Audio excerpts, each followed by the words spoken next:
Ouais, salut les amis, voilà une petite peinture que j'ai retrouvée, que j'avais complètement oubliée, qui s'appelle Chacun sa place, et en fait qui signifie beaucoup de choses pour moi. Alors ça a été fait au feutre Posca. Alors c'est très très simple, hein, c'est très épuré comme peinture. C'est quelque chose que j'ai pas, voilà, que je fais pas régulièrement, on va dire ce style-là, mais là mon idée est venue d'un coup, quoi, je veux dire, et j'ai décidé de continuer donc cette peinture. Enfin, du moins, au feutre Posca, c'est pas vraiment de la peinture, c'est pas de la peinture au pinceau, vraiment les Posca, c'est des feutres acryliques, au fait. Voilà. Donc, j'ai trouvé ça sympa.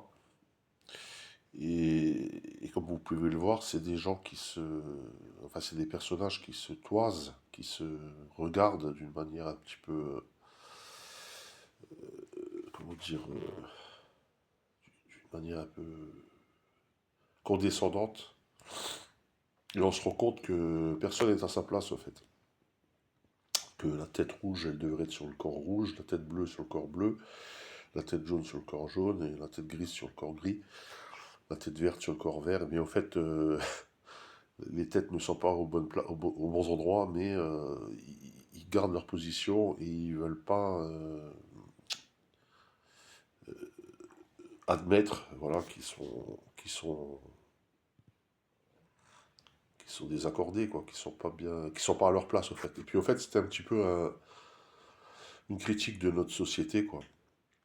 C'est-à-dire, on se retrouve des fois dans des endroits, dans des situations qui nous convient pas, mais on reste campé là, on est positionné là, et on veut pas bouger. Alors que il suffirait de bouger un petit peu pour retrouver sa place. En fait, ça signifie beaucoup de choses, ce- cette peinture. Ça veut vouloir dire aussi des personnes qui prennent votre place, mais qui ne veulent pas vous la rendre, en fait, cette place. Voilà. Donc voilà, c'était petite peinture comme ça, sympa, qui paye pas trop de mine, mais que je trouvais, bon, que je trouvais sympa. Voilà, ciao.